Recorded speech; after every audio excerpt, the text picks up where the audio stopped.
Hi everyone, I'm back with another video. This time I have a small-ish book haul.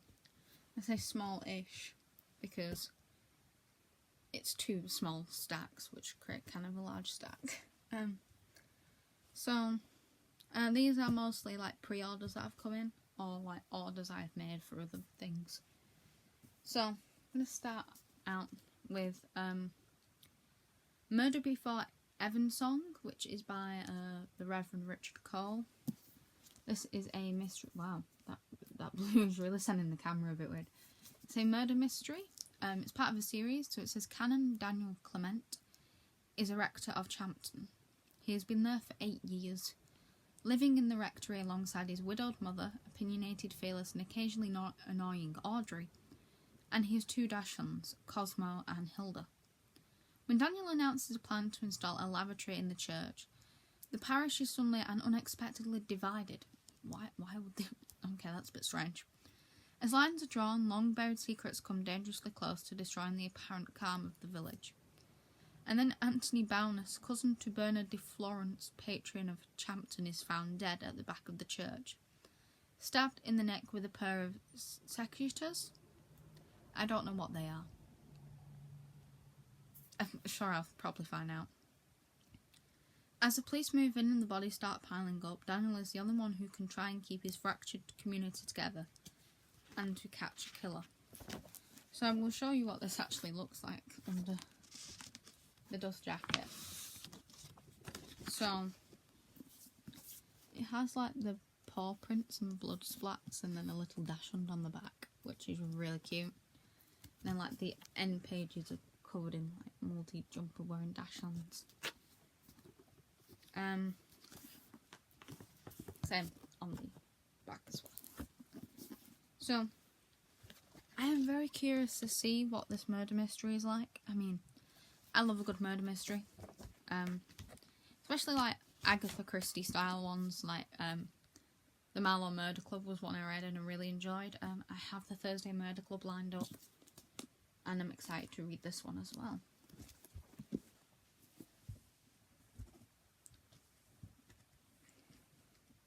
There we go. So then I have Jeremy Renner's book, My Next Breath. This is about the accident that he had when the £14,000 snowcat crushed him on New Year's Day in 2023.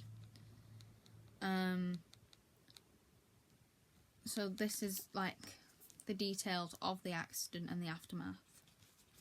It doesn't have anything special under the dust jacket.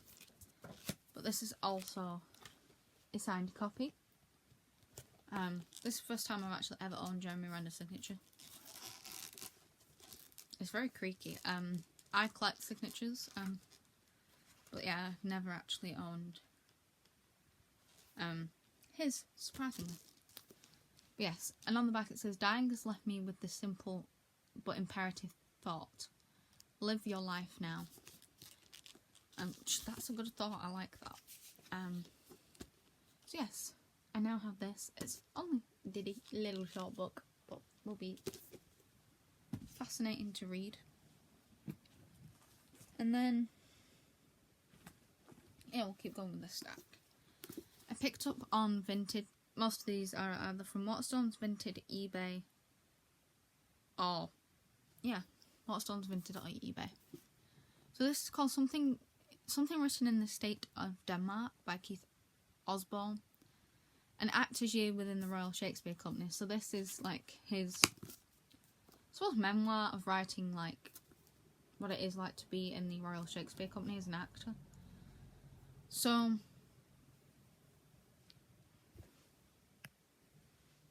he sorry about that.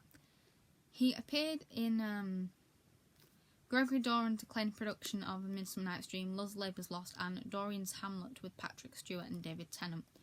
That's the main reason why I wanted this, was because it'll talk about that. But I love theatre. I don't know whether you can tell since I did a whole video dedicated to Shakespeare. But this talks about like on stage and off stage, and I also want to know about like the ins and outs of how this actually works. So I'm intrigued to read that. Getting a lot of biographical stuff at the moment. Okay, comic book. Just like comic book wise, this is the Sister Imperator comic. This is the first one. This is from the band Ghost. This is off their website. So this is the comic book series that they do about the Sister Imperator. I am actually looking forward to actually reading this. So Tobias Forge is actually involved in this creation. So this will be interesting. I do own a lot of comics as well. Mostly Marvel, Doctor Who, and a few DC ones. I don't know whether to go through the other stuff. I'm just going to do this one. So, as mentioned in my Evernight unboxing, I was at Comic-Con on the 4th. And there's a lovely, lovely author called L.M. Morgan. She's written Invasion Day, which is a series. You would have seen Blood Slave on my channel, and you have seen Tommy's Girl as well. So this is another series that she's written. I've got the first volume. It's called the Black Rose series. And I will read you what it says. So it says, step into a world where shadows dance and the boundary between light and darkness blur. In this captivating gothic fantasy, the royal family of hell takes a centre stage as Lucifer discovers of how to create Earth propels him into the pinnacle of power. But power always comes at a price. As both light and dark wage a relentless war, the delicate balance teeters on the edge. At the heart of this tale, Kate, Lucifer's first heir, navigates her own path, grappling with her role at the side of the almighty devil himself. So follow Kate's extraordinary journey as she unravels the enigmatic realm of hell, emerging as a force to be reckoned with. Brace yourself for the beginning of an enthralling saga that challenges the conventional notions of good and evil, while celebrating the strength and resilience of its compelling female lead. I love anything like hell, devils, angels, that kind of stuff, which we'll see in a minute why.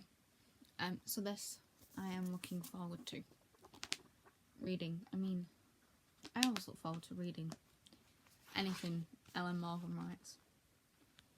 And she signed it as well. Personalised.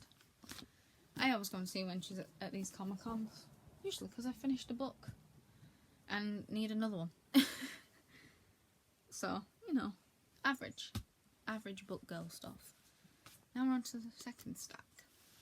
So first is Scott and Bothered by Alexandria Kiley. So this is, again, a Scottish romance. You should know this by now. So, after being expelled from university 7 years ago, Brooke Sinclair thought her dreams of becoming an author were over.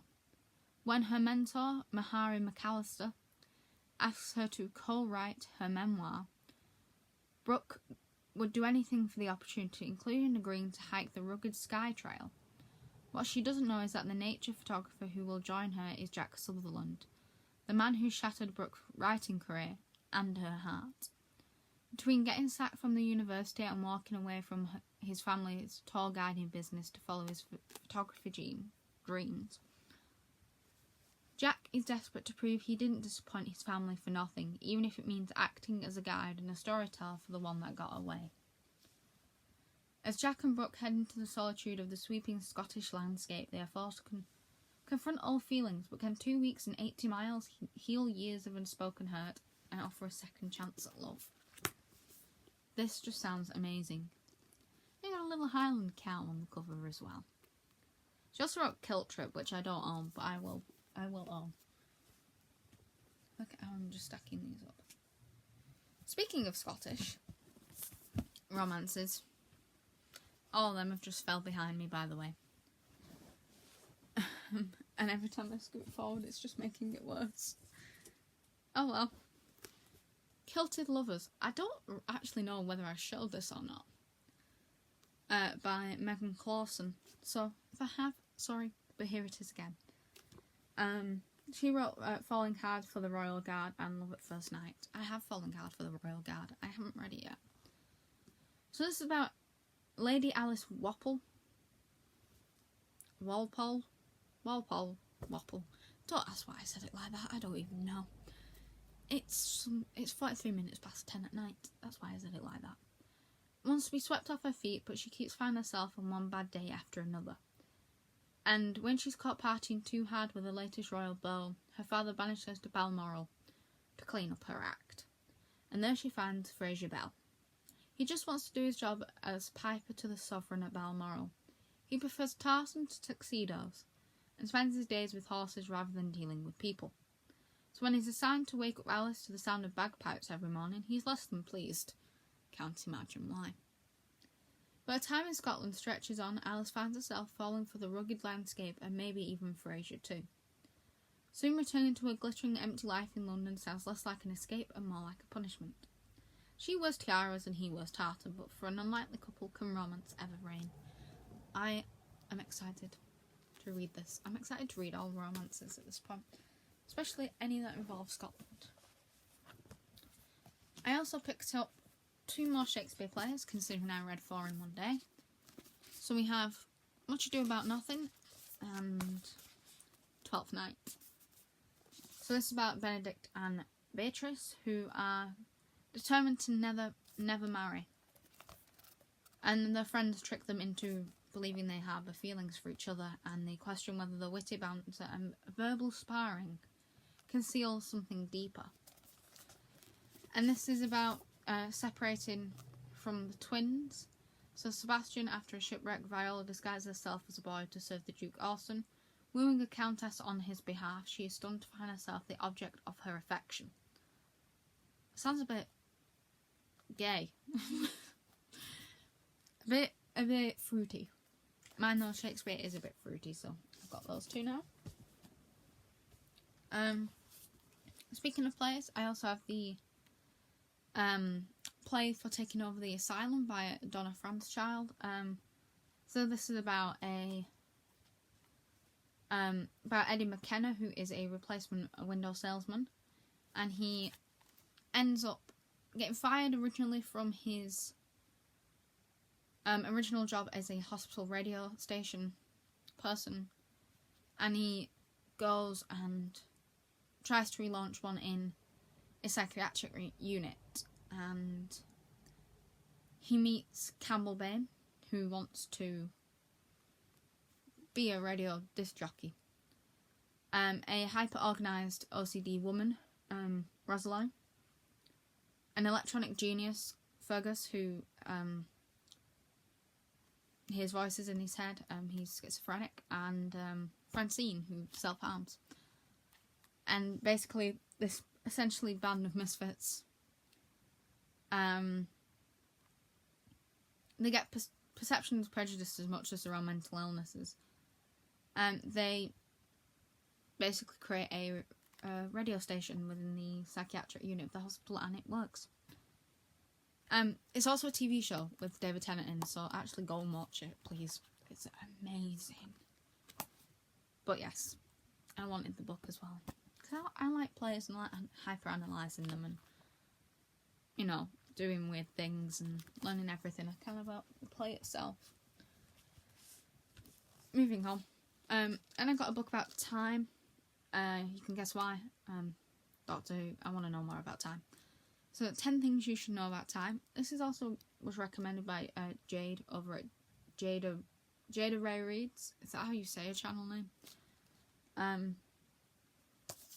So it's literally a tiny little hardback that tells you about everything about time. Like telescopes are time machines. Rocks are clocks. I'm not explaining this in great detail. The Earth is a terrible timekeeper. Space and time aren't as different as they seem, and so on. So this is going to be interesting. Then, a book that I never thought I would ever pick up, but then again, when you do celebrity, I've read insert celebrity recommendations, this is on one of the lists. 6 Conversations We're Scared to Have by Deborah Frances White. What am I letting myself into?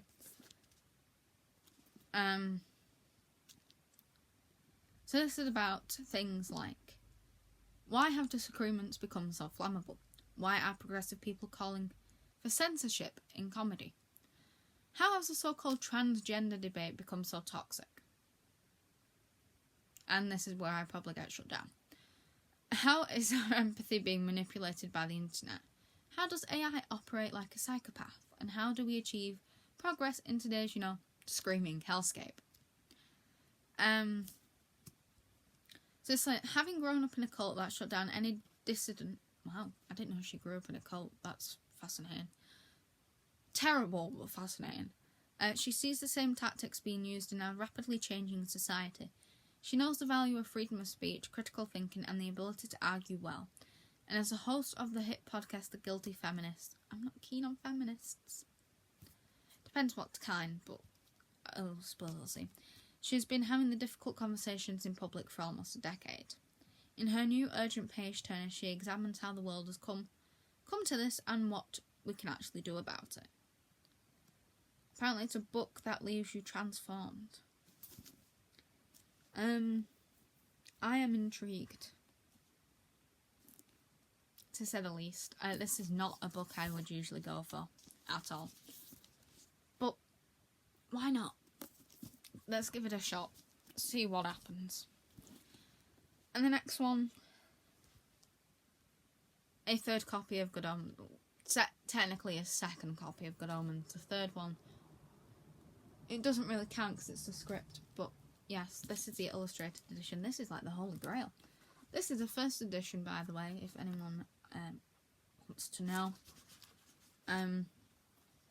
Anyone want to see a beautiful illustration of Crowley? Look at that. Paul Kidby did these, by the way. We all know who wrote Good Omens. I'm not mentioning it. We're not going there. Well, Terry Pratchett, but let's not go in the other direction, please. Just gonna leave the other bit there. Where's that one of Aziraphale?